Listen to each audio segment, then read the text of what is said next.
All right, so let's talk about the core concepts of this much simpler design that I've come up with.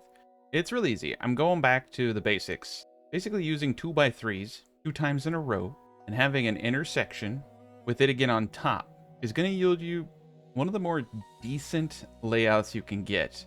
Now, this does incorporate a 1 tile wide area on the side, right? To get yourselves a cistern. And the cistern hits almost every single house in the area. Now, it's ridiculously hard in this game to get perfect. Perfect is just kind of out of reach for the most part, in my opinion, in the Anno 117. So what I'm focusing on is really, really, really good. And this is a very good city layout that gets the majority of things while reducing your upkeep and how many buildings you have to spam. Let's just go over some of the basic things. I took out 2 houses. I added a watchtower, a latrine, and a well. Now you can see that the well, latrine, and watchtower hit almost every house in here. So every time you place one of these, there's a cost. Okay, it has a maintenance cost. Now they're not too high, and it's up to you whether you want to spam these or not.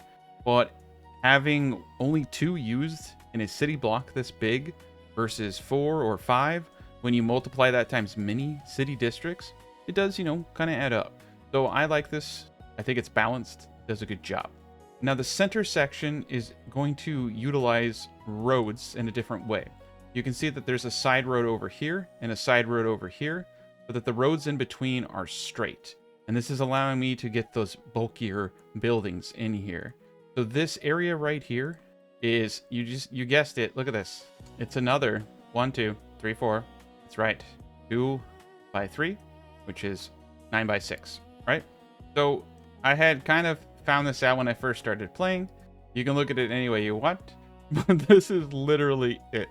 Is the only difference is on the sides you do a little corner piece here and you do a little corner piece here. This allows you to fit a market, which easily hits when the roads are upgraded every house.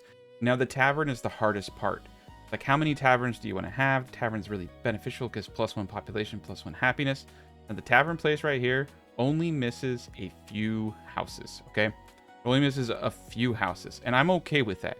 Personally, I think that this is great. I think it's going to do the majority of what you need it to do, okay? Now, what I have in here is a bakery, hat maker, spinner, and I'm doing these on opposing sides. Now, this is actually, let's just get rid of this so I can just show you. Going to get you pretty much what you need. Now, you're actually going to need about 2 of these per area like this to produce enough hats and clothing. So this is kind of cool because you're actually getting the full breadth of this, and you're leaving room for like your caviar individual here. So you can see that when you get to tier 4 and you do get into caviar production, you can place it here, get that +1 population, +1 health from the area effect. That's pretty important, right? And then if you want to have any other buildings, you can. The Grammaticus hits almost every building perfectly here, but a few. This is one of the harder ones to place. You then have an olive press in the center. You have a potter. You can also fit in the winery. And if you need any additional room, you essentially just destroy something and place it down. So the 2x3 realistically is the better of the setups. And so you can just essentially spam 2x3s. It's not crazy rocket science. Now, I like to put like my medical facilities and, fire and everybody on the side. And then maybe I'll put another one in the center and then another one on the side, because I think it's important. If you come back over to my other design, I think it's important to try to keep some of these things. So you can see I do have a really good design in my other video, if you're interested in what you see here.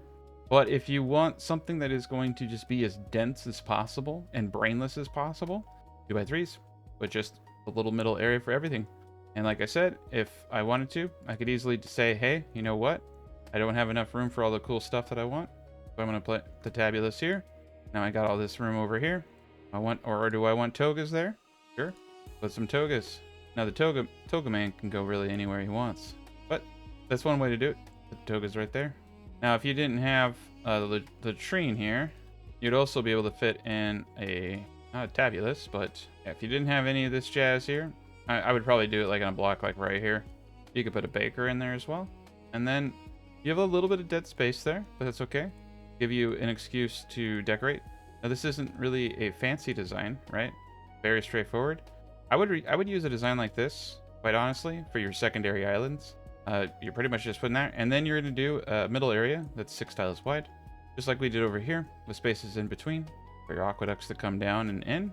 There are a lot of ways to play this game. I think that this as a basic city works because then you just, well, I don't have concrete. Unfortunately, it doesn't copy in the cheapest roads. Then you just literally go to a place like this, flap this down, and you have a basic city block every new area. This is like honestly a good colony setup too, right?